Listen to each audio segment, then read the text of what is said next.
Good morning.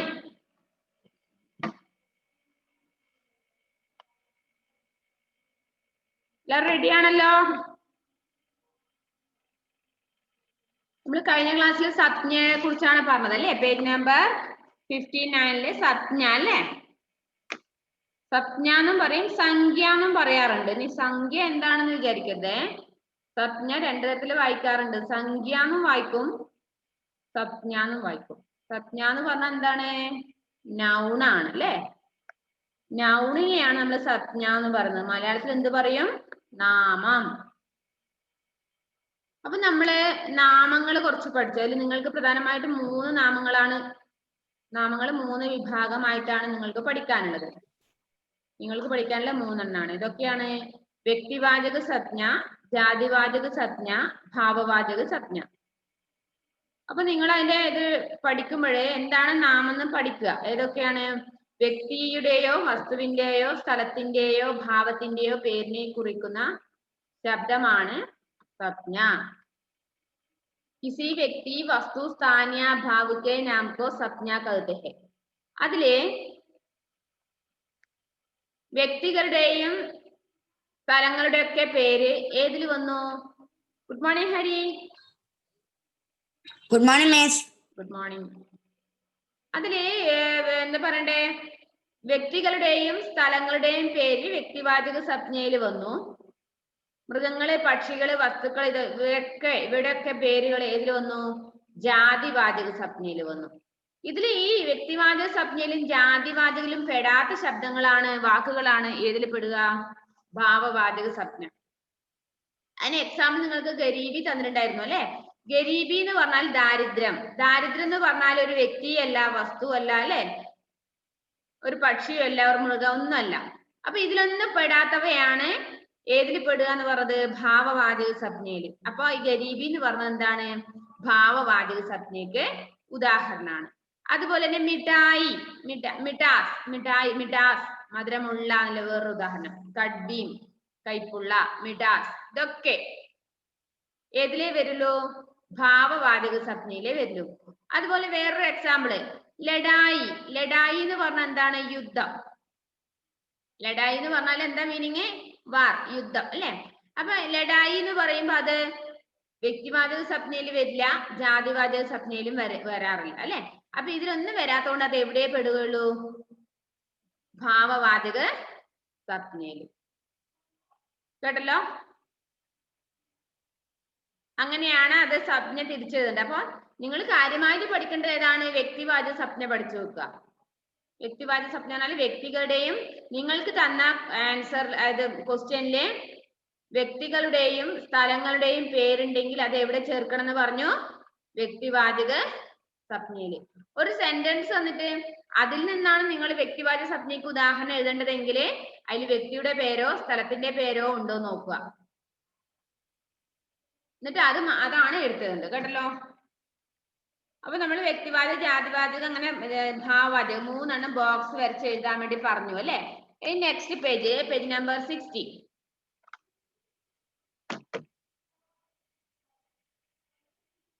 Page number 60 എടുത്തേ.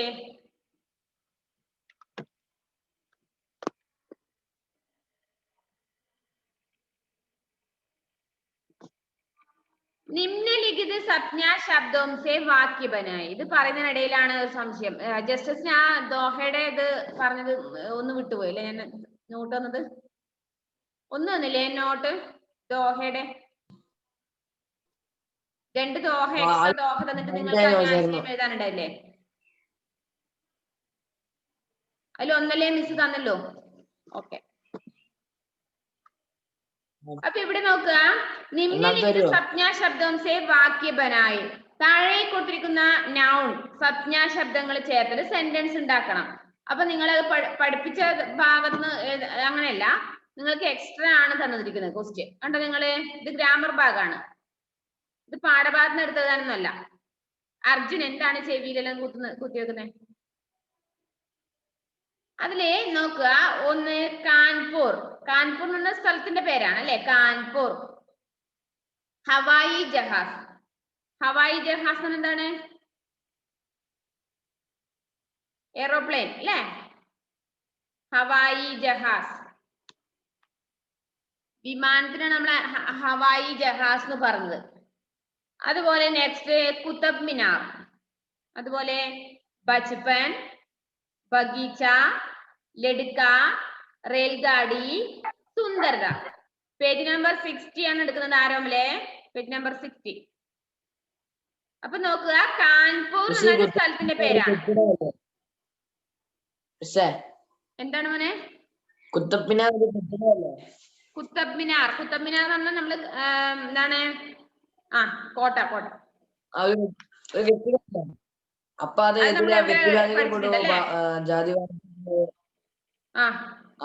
അത് ഏതിലാ വരുന്നത്? ഇതിലേതിലാ വരുന്നത്? വ്യക്തിവാചക, ഭാവവാചക? ക്ലിയർ ആവുന്നില്ലല്ലോ. കുത്തബ് മിനാറല്ലേ? കുത്തബ് മിനാറല്ലേ? കുത്തബ് മിനാർ തന്നെ. അത് നമ്മൾ പഠിച്ചതല്ലേ ഇത്? അത് വ്യക്തിവാചകിലാണോ ജാതിവാചകിലാണോ ഭാവവാചകിലാണോ ഇടുന്നത്? കുത്തബ് മിനാർ എന്ന് പറഞ്ഞ സ്ഥലമാണ്, വ്യക്തിവാചകിലാണ് കുത്തബ് മിനാർ. കെട്ടിടം ആയോണ്ട് അത് ഞാൻ പറഞ്ഞുതരാം. കാൺപൂർ എന്ന സ്ഥലം, കുത്തബ് മിനാർ എന്ന് പറഞ്ഞാലും കാൺപൂർ എന്ന് പറഞ്ഞാലും ഏതിലാ വരിക? വ്യക്തിവാചക സംജ്ഞയിലാണ് വരിക. ഹവായി ജഹാസ്, അതുപോലെ ബഗീച്ച, ലഡ്ക, റെയിൽഗാഡി, ഇത് ജാതിവാചക സംജ്ഞയിലാണ് വരിക. നെക്സ്റ്റ് ബച്പൻ, കുട്ടിക്കാലം, സുന്ദർദ, ഇത് രണ്ടും ഭാവവാചക സംജ്ഞയിലുമാണ് വരിക. അപ്പൊ നിങ്ങളോട് അത് ഏത് സംജ്ഞ എന്നല്ല ചോദ്യം. പിന്നെ എന്താണ്, ഈ സംജ്ഞകൾ, ഈ താഴെ കൊടുക്കുന്ന സംജ്ഞകൾ, ഓരോ സംജ്ഞയും ഉപയോഗിച്ച് നൗണും ചേർത്തിട്ട് നിങ്ങളോട് സെന്റൻസ് എഴുതാൻ വേണ്ടി പറഞ്ഞതാണ്. വാക്യത്തിൽ പ്രയോഗിക്കുക. കാൺപൂർ, ഹവായി ജഹാസ്, ഹവായി ജഹാസ് എന്ന് പറഞ്ഞാൽ വിമാനം, കുത്തബ് മിനാർ, ബച്പൻ, ബച്പൻ എന്ന് പറഞ്ഞാൽ കുട്ടിക്കാലം. ജീവ, എന്താ ലേറ്റ് ആയത്?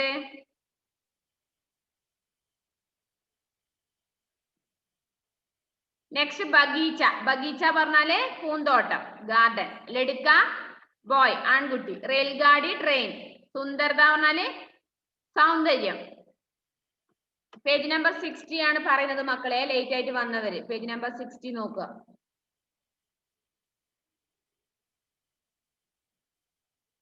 അത് നമുക്ക് പിന്നെ എഴുതാം. മിസ് ഒന്ന് വാക്യത്തിൽ പ്രയോഗിച്ചിട്ട് തരാം, നിങ്ങൾ എഴുതി തെറ്റരുത് കേട്ടോ. അത് നോട്ടിലേക്ക് എഴുതേണ്ടി വരും കേട്ടോ. ആ പാഠത്തിന്റെ അത് പുനർവ്യാകരണം, അത് വ്യാകരൺ പുനർവിചാർവ അഭ്യാസ്, പാഠത്തിന്റെ പേര് എഴുതിയിട്ട് നിമ്നലിഖിത സംജ്ഞാ ശബ്ദവും സേ വാക്യ ബനായി എന്ന് എഴുതുക. എന്നിട്ട് അത് വാക്യത്തിൽ പ്രയോഗിക്കുക, സെന്റൻസ് എഴുതുക കേട്ടോ. നെക്സ്റ്റ് രേഖാങ്കിത സംജ്ഞാ ശബ്ദവും കെ ഭേദ ലിഖിയെ. ഇനി താഴെ കൊടുത്തിരിക്കുന്ന സെന്റൻസില് രേഖാങ്കിത സംജ്ഞാ ശബ്ദവും, രേഖാങ്കിത സംജ്ഞാ ശബ്ദം എന്ന് പറഞ്ഞാൽ അടിവരയിട്ടുള്ള നൗണുകള് ഏത് ഇതിലാണ് പെടുക എന്നത് വലത് സൈഡിൽ എഴുതാനുണ്ട്. സംജ്ഞാക്കെ ഭേദ്, ഏത് സംജ്ഞയിൽ പെടുന്നതാണ്.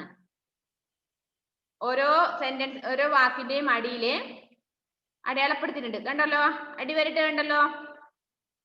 അപ്പൊ അത് ഏത് സംജ്ഞയിൽ പെടുകയാണെന്ന് നമുക്ക് നോക്കാം. ഫസ്റ്റ് തോത്ത ഉടുകയാ. തോത്ത മീൻസ് പേര്, തത്ത. തത്ത പറന്നുപോയി എന്ന് പറഞ്ഞു സെന്റൻസ്.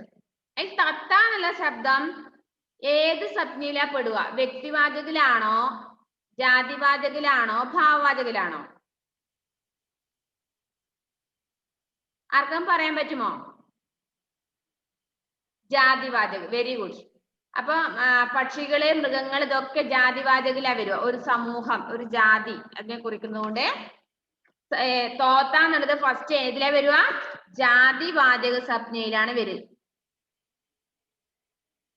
ജാതിവാചക സംജ്ഞ. നെക്സ്റ്റ് അവിടെ എഴുതിയിരിക്കുന്ന എന്താണ്? ഇപ്പൊ അവിടെ എന്തോ എഴുതിയിരിക്കുന്നില്ലേ? പറഞ്ഞോ. അത് ഇവിടെ എന്തോ എഴുതിയിരിക്കുന്നില്ലേ? മോനെ നീ പറയുന്നത് മിസ്സിന് ഒന്നിന്റെ ക്ലിയർ നേരെ ആയിട്ട് കേൾക്കുന്നില്ല. എന്ത് പറ്റി?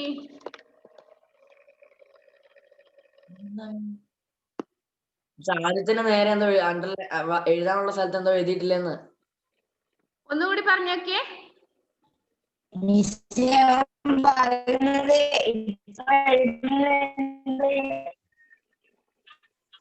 നോ, നിങ്ങൾ പറഞ്ഞത് എന്താ പറയുക, ഇടറിപ്പോകുന്നത് പോലെ തോന്നുന്നു എനിക്ക്.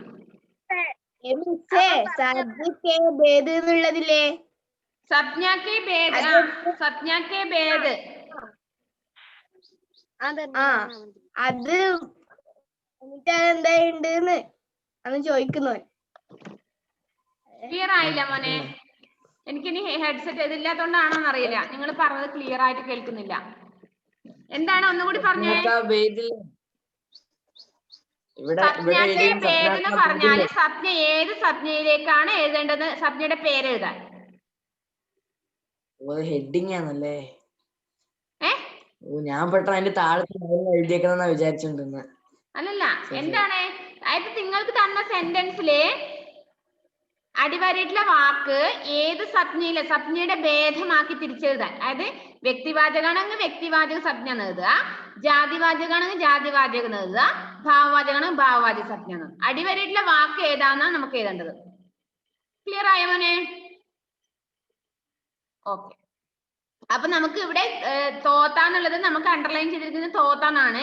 അപ്പൊ നമ്മള് സപ്നക്കെ ഭേദ് എന്നുള്ള ഭാഗത്ത് ഹെവൻ പേജ് നമ്പർ 60 എടുത്തേ.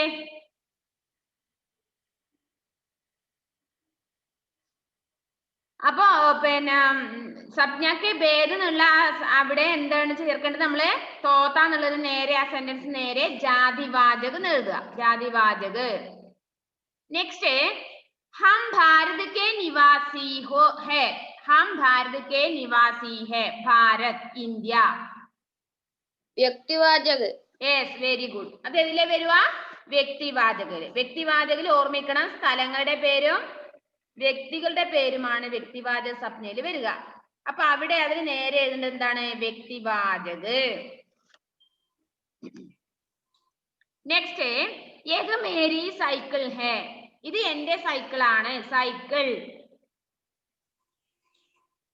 സൈക്കിൾ എന്ന് പറഞ്ഞാൽ ഏതിലാ പെടുക? ഒരു വ്യക്തിയല്ല, സ്ഥലവുമല്ല. അപ്പൊ അത് ഏതിൽ പെടും? ജാതിവാചക്. വസ്തുക്കളെ ജാതിവാചക്. ജാതിവാചകിലാണ് സൈക്കിൾ പെടുക.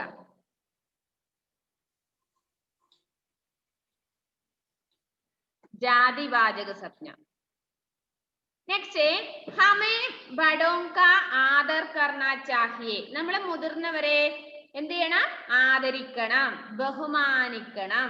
ആദർ, ആദരവ്. അത് ഏതിൽപ്പെടും? ഒരു വ്യക്തിയല്ല, വസ്തുവല്ല, സ്ഥലമല്ല. അപ്പൊ ഏതാണ്? വെരി ഗുഡ്, ഭാവവാചക സപ്നയാണ്. ഭാവവാചക സപ്ന. ഭാവവാചക സപ്ന. नेक्स्ट है, घर के आसपास सफाई रखो. घर के आसपास, घर के आसपास सफाई रखो. വീടിന്റെ അടുത്തും വീടിന്റെ ചുറ്റുഭാഗത്തൊക്കെ വൃത്തിയാക്കി വെക്കുക. സഫായി, വൃത്തി, ശുചിയാക്കുക. അപ്പൊ വൃത്തി എന്നുള്ളത് ഒരു വ്യക്തിയല്ല, വസ്തുവല്ല, സ്ഥലമല്ല. അപ്പൊ ഇത് ഏതിലാ പെടുക? ഭാവവാചകത്തിലാണ് പെടുക. ഭാവവാചക सप्न.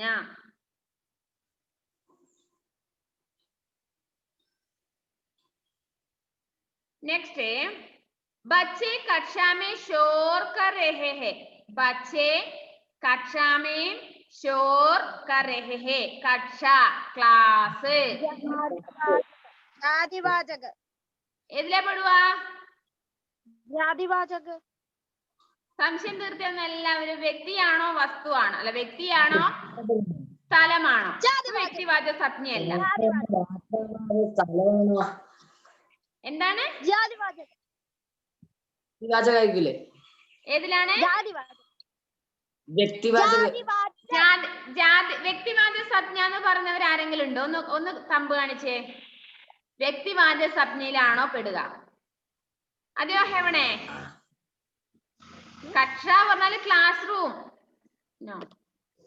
അപ്പൊ വ്യക്തിവാചകല്ല. ജസ്റ്റിസ് എന്തേ കൈ ഉയർത്തി? അല്ലേ അല്ല വ്യക്തിവാചകന് വേണ്ടി കൈ നോക്കിയത്. നെക്സ്റ്റ് ജാതിവാചകാണ്. ജാതിവാചകം എന്ന് പറഞ്ഞാല് വസ്തുക്കളുടെയും ഒക്കെ പേര്. വസ്തുക്കളെ ഭാവവാചകം. നെക്സ്റ്റ് ഭാവവാചക. ഭാവവാചകിലാണ് പെടുക. കൺഫ്യൂഷൻ ആയി അല്ലേ? ഏതിലെ പെടുക? ജാതിവാചകം. ശ്രീവിഷ്ണു പറഞ്ഞ ജാതിവാചകം. ജസ്റ്റിസ് എന്താ പറഞ്ഞത്? ഭാവവാചകം. വ്യക്തിവാചകം എന്നാ ഞാൻ പറയുന്നത്. വ്യക്തിവാചകം. വ്യക്തിയാ? വ്യക്തിയിൽ എന്തായാലും വരില്ലല്ലോ. വ്യക്തിയുടെ പേരും അല്ല, സ്ഥലത്തിന്റെ പേരും അല്ല. അല്ല അപ്പൊ അതൊരു സ്ഥലമല്ല. സ്ഥലമല്ലല്ലോ. സ്ഥലത്തിന്റെ പേര് എന്ന് പറഞ്ഞാൽ എന്താണ്? വയക്കര, പാടിയോടിച്ചാൽ, ഇന്ത്യ, കേരളം എന്നൊക്കെ പറഞ്ഞല്ലേ സ്ഥലം. ഇങ്ങനെയാണ് ഭാവവാചകം മിസ്സേ. നമ്മള് ഹരി വസ്തുവിലല്ലേ പെടുക? ക്ലാസ് വസ്തുവിലല്ലേ പെടുക?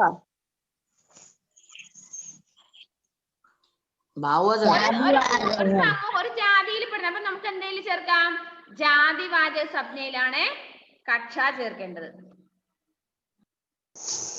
ജാതിവാചക സംജ്ഞ.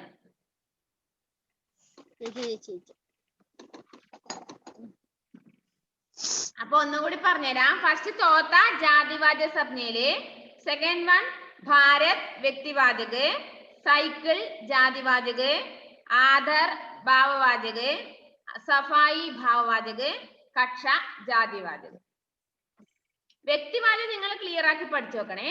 വ്യക്തികളുടെയും സ്ഥലങ്ങളുടെയും പേര്. സ്ഥലങ്ങളുടെയും പേര് എന്ന് പറഞ്ഞാൽ ഒരു സ്ഥലത്തിന്റെ പേരുണ്ടാവണല്.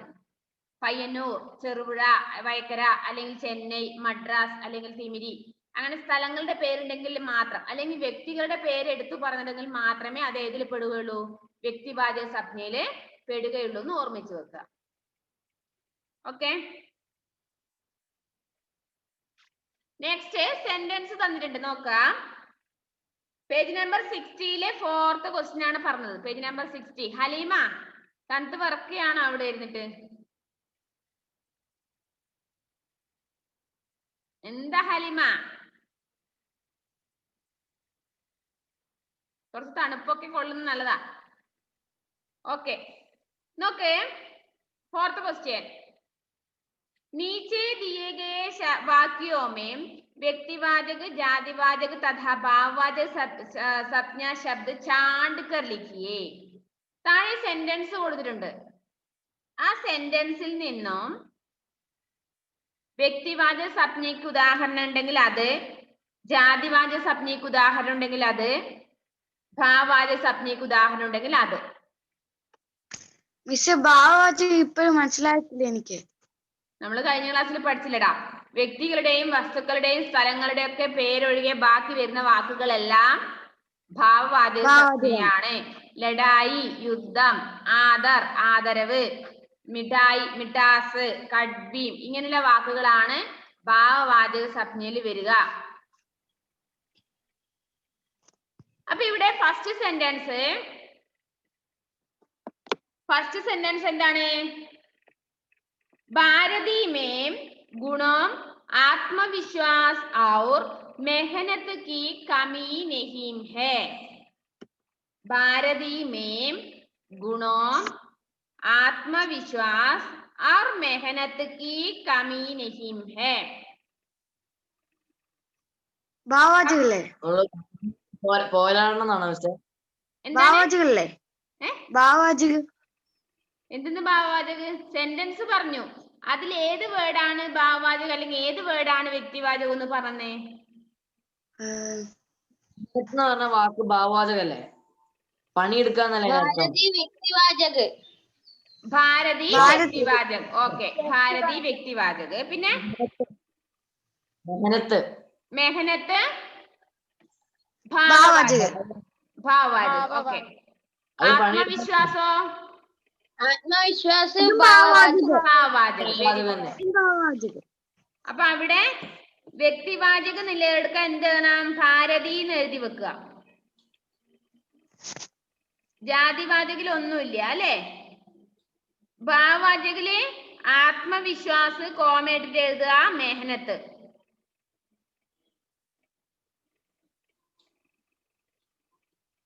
അതുപോലെ ഇനിയും സെന്റൻസ് ഉണ്ട്, അതിൽ നിന്ന് ഓരോ സെന്റൻസ് ഒന്നും കോമേറ്റിട്ട് എഴുതുക. ഒന്നും കൂടി പറയാവോ? അത് വ്യക്തിവാചക സംജ്ഞ എന്നുള്ളതിന് നേരെയുള്ള ലൈനിൽ അവിടെ ഭാരതി എന്ന് മാത്രം എഴുതി വെക്കുക. ഭാരതി കോമേറ്റ് വെക്കുക. നെക്സ്റ്റ് സെന്റൻസിൽ വീണ്ടും വ്യക്തിവാചക സംജ്ഞ ഉണ്ടാവും. ജാതിവാചക സംജ്ഞയിൽ ഒന്നുമില്ല. നെക്സ്റ്റ് താഴെയുള്ളത് ഭാവവാചക സംജ്ഞയിലെ ആത്മവിശ്വാസ് അതുപോലെ കോമേറ്റിട്ട് മെഹനത്ത് കൂടി എഴുതി വെക്കുക. മെഹനത്ത്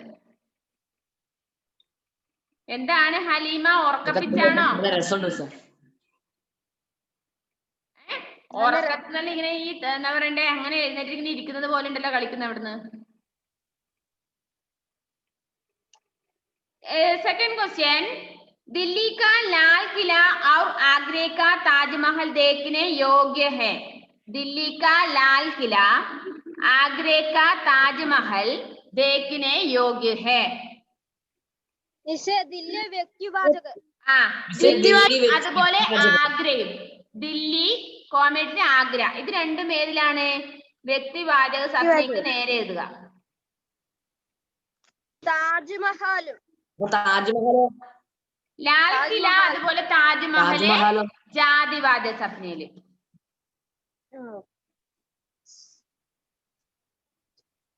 लाल किला और താജ്മഹല് ജാതിവാചക സംജ്ഞയിലും എഴുതി വെക്കുക. ഒന്നുകൂടി പറഞ്ഞുതരാ. രണ്ടാമത്തെ സെന്റൻസില് വ്യക്തിവാചക സംജ്ഞയിൽ രണ്ടെണ്ണം ഉണ്ട്. ദില്ലി കോമേറ്റിന് ആഗ്ര എന്ന് എഴുതുക. ജാതിവാചക സംജ്ഞയിൽ രണ്ടെണ്ണം ഉണ്ട്. ലാൽ കില और ആഗ്ര, സോറി ലാൽ കില और താജ്മഹൽ. ലാൽ കില താജ്മഹൽ. മക്കളെ നിങ്ങൾ വീഡിയോ ഓൺ ചെയ്തേ. നിങ്ങൾ എന്തിനാ ഇങ്ങനെ വീഡിയോ ഓഫ് ചെയ്യുന്നേ? അപ്പൊ രണ്ടാമത്തെ സെന്റൻസിലെ വ്യക്തിവാചക സംജ്ഞയ്ക്ക് ഉദാഹരണവും ജാതിവാചക സംജ്ഞയ്ക്ക് ഉദാഹരണങ്ങളുമാണ് ഉള്ളത്. തേർഡ്, बुरा समय आने पर दोस्त भी दुश्मन बन जाते हैं. മോശം സമയങ്ങളിലെ നമുക്ക് മോശ സമയമാണെങ്കിൽ നമ്മുടെ കൂട്ടുകാരൻ കൂടി ശത്രുക്കളായി മാറും. നമ്മുടെ ഏറ്റവും അടുത്ത ഫ്രണ്ട് കൂടി നമുക്ക് ശത്രുവായി തോന്നും. ശത്രു ഭാവവാചകല്ലേ? ദുഷ്മൻ ഭാവവാചക. ഭാവവാചകാണോ? സോറി, വ്യക്തിവാചക. പറഞ്ഞോ. വ്യക്തിവാചകല്ലേ? ദുഷ്മൻ ഉണ്ട്. അത് വ്യക്തിവാചകല്ലേ? ഏതാണ്? വ്യക്തിയുടെ പേരാണോ ദോസ്ത് എന്ന് പറഞ്ഞാല്?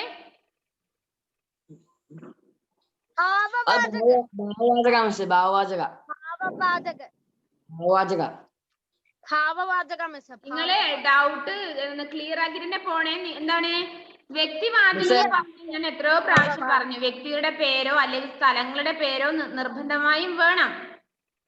അത് ഞാൻ ആദ്യം പറഞ്ഞ വ്യക്തിയുടെ പേര് പറഞ്ഞാൽ എന്താണ്? ഇപ്പൊ ഹരിനന്ദ്, ജീവ, ജോർജ് അല്ലെങ്കിൽ ആതിര, അങ്ങനെയുള്ള വ്യക്തികളുടെ പേര്.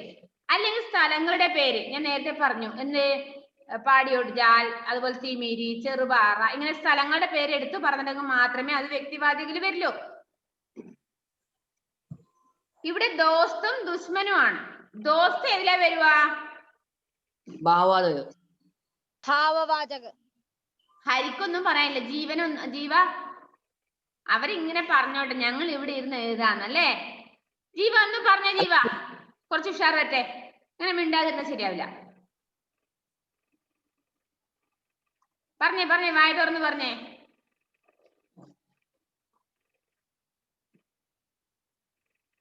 വ്യക്തിവാചകാണോ ജാതിവാചകാണോ ഭാവവാചകാണോ? ദുഷ്മൻ എന്തായാലും ഭാവവാചകിൽ വന്നു അല്ലേ? ദുഷ്മൻ, ശത്രു. അപ്പൊ ദോസ്തോ? ഭാവവാചക. ഓക്കെ. എന്താണ് രണ്ടാമത്തെ ജാതിവാചകം എന്ന് പറഞ്ഞുതരോ?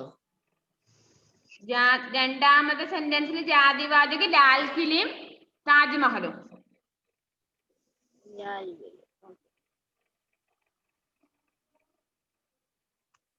ഇനി നെക്സ്റ്റ് സെന്റൻസ് നോക്കുക. മേരെ കമരെ മേ പലങ്ക് കുർസി മേസ് അലമാരി കൈ വസ്തുയേം ഹെ. എന്റെ മുറിയിലെ കട്ടില് കസേര മേശ അലമാരി അങ്ങനെ എല്ലാ വസ്തുക്കളും ഉണ്ട്. അതിൽ പലങ്ക് കുർസി മേസ് അലമാരി ഇത് നാലും എന്താണ്? ജാതിവാചക സംജ്ഞയാണ്, വസ്തുക്കളുടെ പേരാണ് അല്ലെ. അപ്പൊ നാലും എന്താണ് നിങ്ങള് ജാതിവാചക സംജ്ഞയിൽ കോമയിട്ട് എഴുതിക്കോളൂ. പലങ്ക് പറഞ്ഞ കട്ടില്, കുർസി വസ്തുക്കളുടെ പേരല്ല, മേസ് അലമാരി ഇത്രയും എന്താണ് ജാതിവാചക സംജ്ഞയിലാ പെടുക. ഓ കസേര അല്ലേ? കസേര, പലങ്ക് കട്ടില്, കുർസി കസേര, മേസ് മേശ തന്നെ, അലമാരി അലമാര ഷെൽഫ്. അതെല്ലാം കോമയിട്ട് ജാതിവാചക സംജ്ഞയിൽ എഴുതുക. ലാസ്റ്റ് ബുഡാപ്പ സ്വയം മേം ഏക് ബീമാരി ഹെ. ബുഡാപ്പ അതുപോലെ ബീമാരി ഇത് രണ്ടും ഏതിലേ വരികയുള്ളൂ? ബുഡാപ്പ പറഞ്ഞാൽ വൃദ്ധാവസ്ഥ, വാർദ്ധക്യം. ബീമാരി രോഗം. ഏതായാലും വാർദ്ധക്യം വന്നു കഴിഞ്ഞാൽ ഒരു അസുഖത്തിൽ തന്നെയാണ് അല്ലെ, എപ്പോഴും കിടപ്പ് തന്നെയായിരിക്കും. അപ്പൊ ഇവിടെ എന്താണ് ബുഡാപ്പ ബീമാരി ഇത് രണ്ടും ഭാവവാചക സംജ്ഞ. Very good. അത് ഭാവവാചക സംജ്ഞയിലും കൂടി എടുത്ത് എഴുതിക്കോളൂ. ബുഡാപ്പ എന്ന് പറഞ്ഞാൽ എന്താ അർത്ഥം? ബുഡാപ്പ എന്നുള്ളതിന്റെ അർത്ഥം വാർദ്ധക്യം, വൃദ്ധാവസ്ഥ. ബീമാരി എന്ന് പറഞ്ഞ അസുഖം. ബുഡാപ്പ വാർദ്ധക്യം, ബീമാരി അസുഖം. ഇത് രണ്ടും ഭാവവാചക സംജ്ഞയില്. അപ്പൊ നമ്മള് വ്യക്തിവാചക സംജ്ഞ എന്നുള്ളത് നേരെ എന്തൊക്കെ എഴുതിയിട്ടുണ്ട്? ഭാരതി, ദില്ലി, ആഗ്ര എല്ലാവരും എഴുതിയിട്ടുണ്ടല്ലോ. നെക്സ്റ്റ് ജാതിവാചക സംജ്ഞയ്ക്ക് നേരെ ലാൽ കില, താജ്മഹൽ, പലങ്ക്, കുർസി, മേസ്, അലമാരി. ഭാവവാചക സംജ്ഞയ്ക്ക് നേരെ ആത്മവിശ്വാസ്, മെഹനത്ത്, ദുഷ്മൻ, ദോസ്ത്, ബുഢാപ്പ, ബീമാരി. ഇത്രയുമുണ്ട്. ക്ലിയർ ആയല്ലോ? അപ്പൊ അത്ര വരെ ഇപ്പൊ പറഞ്ഞു നിർത്താം, ബാക്കി നമുക്ക് അടുത്ത ക്ലാസ്സിൽ പറയാം. പിന്നെ അപ്പൊ അതുവരെ നിങ്ങൾ എന്ത് ചെയ്യണം? നെക്സ്റ്റ് ക്ലാസ് ആകുമ്പോഴേക്കും ഇപ്പൊ അവിടുന്ന് എഴുതിട്ട് പോയേക്കല്ലേ ഇവിടെയും. നെക്സ്റ്റ് ക്ലാസ് എത്ര മണിക്കാ? 12:15. 12:15 അല്ലേ? 12:15 ആരും ഇനി മുങ്ങി നടക്കരുത്. എക്സാം ആണ്. ഏത് ലെസൺ? ദൂസരി ലക്ഷ്മി ബായ് ലെസൺ. നിങ്ങൾ ആദ്യം എന്ത് ചെയ്യണം? ടെക്സ്റ്റ് ഒരു 2-3 പ്രാവശ്യം വായിക്കുക. അതിനുശേഷം വേർഡ് മീനിങ്, അതിലുള്ള ക്വസ്റ്റ്യൻ ആൻസർ എല്ലാം അവിടെ ഇരുന്നിട്ട് ഭംഗിയായിട്ട് പഠിച്ചു വെക്കുക. ബൈ ഹാർട്ട് ആയിട്ട് പഠിച്ചു വെച്ചാൽ മാത്രം പോരാ, നിങ്ങൾ എന്ത് ചെയ്യുക? റഫില് എഴുതി പഠിക്കുക, എഴുതി നോക്കുക. എന്നിട്ട് അതിൽ എന്തെങ്കിലും സ്പെല്ലിംഗ് മിസ്റ്റേക്ക് ഉണ്ടോ? കാരണം ഹിന്ദിയിൽ മാർക്ക് കുറയൽ എങ്ങനെയാണ്? സ്പെല്ലിംഗ് മിസ്റ്റേക്ക് വരുമ്പോൾ നിങ്ങളുടെ മീനിങ് അർത്ഥം മാറും. അപ്പൊ അതിനനുസരിച്ച് 1/2 മാർക്ക് 1 മാർക്ക് ഒക്കെ കുറയും. അപ്പൊ സ്പെല്ലിംഗ് മിസ്റ്റേക്ക് ഇല്ലാതെ എഴുതാൻ പറ്റുമോ? നിങ്ങൾ പഠിച്ച ഒരു ക്വസ്റ്റ്യൻ ആൻസർ ആയാലും ശരി, അത് സ്പെല്ലിംഗ് മിസ്റ്റേക്ക് ഇല്ലാതെ എഴുതാൻ പഠിക്കുക എന്നാണ് നിങ്ങളുടെ ലക്ഷ്യം വേണ്ടത്. കേട്ടല്ലോ? ഭംഗിയായിട്ട് പഠിച്ച് ഫുൾ മാർക്ക് വാങ്ങണം. അതുപോലെ എക്സാം എഴുതുന്നത് ഒരു പേപ്പർ എന്തായാലും റെഡിയാക്കി വെക്കുക. നോട്ടിന്റെ പിറകിലും അതുപോലെ കുറെ ഒരു 5-6 തുണ്ട് പേപ്പർ എടുത്തിട്ട് അതിൽ എഴുതുന്ന ഒരു അവസ്ഥ വരരുത്. ഇതിന് മുന്നേ എക്സാം ഏതൊരു ക്ലാസ്സിന് വെച്ചിട്ട് എനിക്കൊരു കുട്ടി അയച്ചു തന്നത് ഒരു 6 തുണ്ട് പേപ്പർ. ഒരു പേപ്പർ മുഴുവനില്ല, ഒരു ക്വസ്റ്റിന് ഒരു തുണ്ട് പേപ്പർ. അടുത്ത ക്വസ്റ്റിന്, കാരണം അത് അയച്ചു തരുമ്പോൾ നിങ്ങൾ അതിന്റെ ഒരു ബുദ്ധിമുട്ട് നിങ്ങൾ നോക്കണമെന്ന്. കാരണം മിസ്സിൽ നിങ്ങളുടെ ഒരാളുടെ പേപ്പർ മാത്രമല്ല മിസ്സിൽ നോക്കാറുള്ളത്, പിന്നെയോ നിങ്ങൾ ഈ ക്ലാസ്സിൽ എല്ലാവരുടെയും പേപ്പർ നോക്കാനുണ്ട്, ചെക്ക് ചെയ്യാനുണ്ട്. അപ്പൊ അത് ഫോണില് നിങ്ങളുടെ ഇപ്പൊ ക്ലാസ്സിൽ നിന്നാണ് നോക്കുന്നതെങ്കിൽ അത്ര പ്രശ്നം വരില്ല. ഇത് ഫോണിലാകുമ്പോൾ കുറെ ബുദ്ധിമുട്ടുണ്ട് അല്ലെ? നിങ്ങൾ ഓരോ പേപ്പർ ഇങ്ങനെ എടുത്ത് നോക്കണം, തെറ്റുണ്ടോ അതൊക്കെ നോക്കാനുണ്ട്. അപ്പൊ നിങ്ങൾ എന്ത് ചെയ്യണം? ഒരു പേപ്പർ റെഡിയാക്കി വെക്കുക. പേപ്പർ അതായത് ഒരു റഫ് ബുക്ക് ആയാലും മതി, അതിൽ ഫുള്ളായിട്ട് എഴുതാൻ പറ്റുന്ന ഒരു പേപ്പർ റെഡിയാക്കി വെക്കുക. മുകളിൽ പേരൊക്കെ എഴുതി ക്ലാസ് ഒക്കെ എഴുതി റെഡിയാക്കി വെക്കുക. പേര് നിർബന്ധമായിട്ടും എഴുതണം മുകളില്. എക്സാം കഴിഞ്ഞ ഉടനെ തന്നെ ഒരു 3 അല്ലെങ്കിൽ 5 മിനിറ്റിനുള്ളിൽ തന്നെ എനിക്ക് സെൻഡ് ചെയ്ത് തരണം. പിന്നെ അത് നിങ്ങളുടെ പേര് നിർബന്ധമായിട്ട് വേണമെന്ന് പറഞ്ഞ് നിങ്ങൾ പേഴ്സണൽ ആയിട്ടാണ് അയച്ചു തരിക. അപ്പൊ നിങ്ങൾ ആരാണെന്ന് എനിക്ക് എല്ലാവരുടെ നമ്പർ ഞാൻ സേവ് ആക്കി വെച്ചിട്ടില്ല. അപ്പൊ പേര് നിർബന്ധമായിട്ടും വേണം. പിന്നെ അതുപോലെ നിങ്ങൾക്ക് ആൻസർ പേപ്പർ തിരിച്ച് ഞാൻ തരുന്ന സമയത്ത് നിങ്ങളുടെ തെറ്റ് എന്താണെന്ന് ഞാൻ കൃത്യമായിട്ട് അതിൽ റൗണ്ട് ചെയ്തിട്ടുണ്ടാവും. അപ്പൊ ആ തെറ്റ് നിങ്ങൾ എന്ത് വേണം, ഒരു 10 പ്രാവശ്യം നിങ്ങൾ ഇമ്പോസിഷൻ എഴുതിയിട്ട് 2 ദിവസത്തിനുള്ളിൽ തന്നെ മിസ്സിനെ തിരിച്ചയച്ചു തരണം. അത് ഗ്രൂപ്പിലിട്ടാലും മതി. ഇമ്പോസിഷൻ എഴുതി അയക്കുന്നത് ഗ്രൂപ്പിലിടുക. കേട്ടല്ലോ? ഇത്രയും കാര്യങ്ങൾ ശ്രദ്ധിക്കണം. അപ്പൊ നിങ്ങൾ അവിടുന്ന് ഇനി എഴുന്നേറ്റ് പോയി കളിക്കാനൊന്നും പോകരുത്. നെക്സ്റ്റ് 12:15 ക്ലാസ് എങ്കിൽ അതുവരെ ഇരുന്ന് പഠിച്ചോളൂ. ആ ലെസൺ ദുസരി ലക്ഷ്മി ബായുള്ള ലെസൺ. ബ്രേക്ക്ഫാസ്റ്റ് കഴിക്കണ്ടേ മിസ്സേ? എന്താണ്? ബ്രേക്ക്ഫാസ്റ്റ് കഴിക്കണ്ടേ? ആദ്യം ബ്രേക്ക്ഫാസ്റ്റ് കഴിച്ചോ. ക്ഷീണായിട്ട് വീഴൊന്നും വേണ്ട. ആദ്യം ഇങ്ങനെ തണുപ്പത്ത് എഴുന്നേറ്റ് ഇരുന്നിട്ട് ഇങ്ങനെ കണ്ണൊക്കെ വെള്ളം വന്ന് കുറെ സമയത്ത് ഉമ്മിക്കൊണ്ടിരിക്കുന്നത്. മിസ്സേ ഇവിടെ ഇപ്പളാ വെയില് വന്നേ. വെയിൽ വന്നല്ലോ. കോടയായിരുന്നു മിസ്സേ. പ്രശ്നമില്ലല്ലോ നിങ്ങൾക്ക് ഇരിക്കാൻ വേണ്ടിട്ട്. മഴ പോയത് ഹലീമ, ഞാൻ പറഞ്ഞതൊക്കെ കേട്ടോ ഹലീമ? ഹലീമ അതുപോലെ ജീവ ഇവരൊന്നും ഒരു പ്രതികരിക്കില്ല. ഒരു കാര്യം പറഞ്ഞാലും ഇങ്ങനെ ഇരിക്കുന്ന കാണാം. എന്ത് പറഞ്ഞാലും നമുക്കൊന്നുമില്ലാത്ത രീതിയിൽ ഇരിക്കും. അപ്പൊ അതിൽ സംശയമൊന്നുമില്ലല്ലോ? ഇന്ന് പറഞ്ഞതിൽ ഡൗട്ട് ഉണ്ടോ? എന്തെങ്കിലും ഡൗട്ട് ഉണ്ടെങ്കിൽ ക്ലിയർ ആക്കണേ നിങ്ങളെ. അതായത് കുറെ നാളുകൾ കഴിഞ്ഞിട്ട് അതെന്താന്ന് ചോദിക്കാൻ ഇടവരുത്തത്. ഓരോ ലെസണും പറഞ്ഞിരുന്ന സമയത്ത് അന്ന് തന്നെ എന്തെങ്കിലും ഡൗട്ട് ഉണ്ടെങ്കിൽ ക്ലിയർ ആക്കിയിട്ടേ നിങ്ങൾ പഠിച്ചിട്ട് മുന്നോട്ട് പോകാൻ പാടുള്ളൂ. ഓക്കെ, നമുക്ക് നെക്സ്റ്റ് ക്ലാസ്സിൽ കാണാം. Okay, bye. Okay, see you. Halima കണ്ണു തുറന്നേ.